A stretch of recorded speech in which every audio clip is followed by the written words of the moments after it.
Every town has its villains and heroes. Here in Big Little City, ours just happen to wear costumes and occasionally trap citizens in massive Christmas tree ornaments. Rena Masterson, Big Little City, A Decade of Good and Evil. Chapter 1. I'm going to be late to practice. That would be on account of the bank being robbed. Again. Just as I turn away from the teller, stuffing my dollars into my purse, two bank robbers barge through the gaudy front doors, cackling loudly. Little robots, clearly modified, trundle in behind them, stun laser points rotating. At least I hope they're stun lasers. A robo shoots, and I get a nice whiff of ozone. The security guard goes down. Poor Gus. I can't help but ponder whether taking so many stuns over the years is a mite unhealthy for him. "Kiss the floor!" the male robber yells while his female partner rushes up to the teller stand.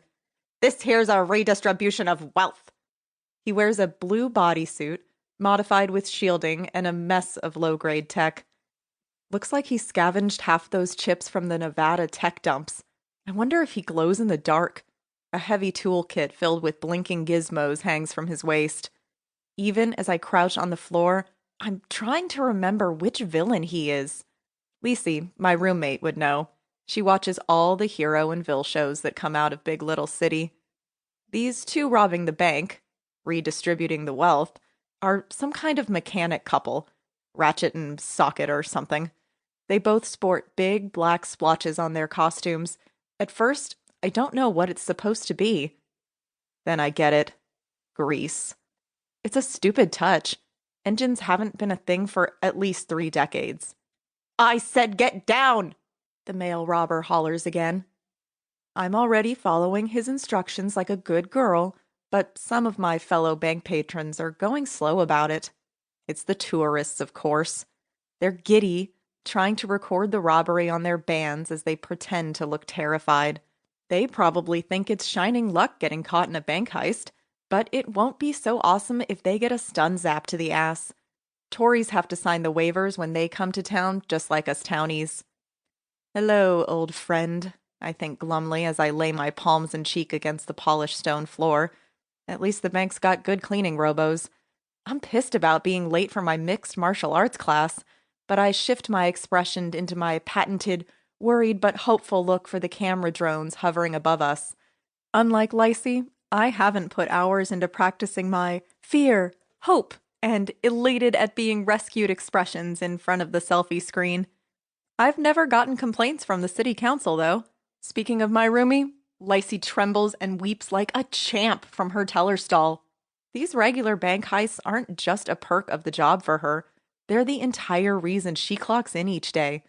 I don't doubt she's getting a secret fame-gasm right now, especially when Socket or Ratchet jumps on the counter and points a stunner gun right in her face. "Fill her up!" the lady growls as she tosses a brown cloth bag at Lacey. The only thing missing from the bag is a huge $sign printed on the front. "You won't get away with this!" Lacey croaks as she takes the bag. Her fierce expression is undercut by a sizable polka dot bow on the front of her blouse. "Clamp it, or I'll make an example out of you!" Ratchet or Screwdriver yells, possibly not realizing that there's nothing more in life that Lacey desires. This is actually a real problem in Big ELC. When everyone is desperate to get noticed, and the best way to do that is to sneak into some Vil or Capes episode time, they all become grandstanders. Well, almost everyone. I'm millimetering toward the door on my stomach, trying to stay out of the frame of the overhead cam drones. Some of the cams will catch me. There are over a dozen slurping up the action right now. But as long as I'm not in any of the primary action shots, I'll never make it in the ep. The purse on my hip is filled with green dollar bills from the paycheck I just cashed. It'd be so much easier if I got paid in crypto loons like practically everyone else in the world. But in Biggie LC, the stores only take dollars, and all paychecks have to get cashed at BLC Bank. We're practically living in the 1900s here, but there's a reason. Vils can't steal cryptocurrency in brown bags. No cash, no grand heists, nothing to put in next week's episode. I can't afford to lose my money if Lugnut and Wrench start robbing us civvies as well. At that point, even a hero won't make things any better. 4 months ago, evil Santa hit this same bank and made me drop all my dollars into his huge red velvet bag. The elementals caught him after a sled chase down Valor Ave, but Flame turned that red velvet bag to ashes. The city council doesn't refund you for stuff like that. My entire paycheck was gone, dead as steering wheels. My savings account still hasn't fully recovered. I've just about squirmed my way to the front door now, having shimmied past two Asian tourists whispering delightedly in Mandarin, when the side door of the bank swings wide. A figure steps forward. Right on time. The hero is here, and now he or she or Z will boldly announce that Clink and Clank's reign of terror is about to end. The Cape and Vills will hit each other with their specialized weapons. The producers for each show will add epic music to the fight, throw in all the usual editing tricks, and the world will get a brand new villain episode and a new hero ep from Big Little City. Most importantly, the Vills will go down and my dollars will stay with me. Except this time, something is off.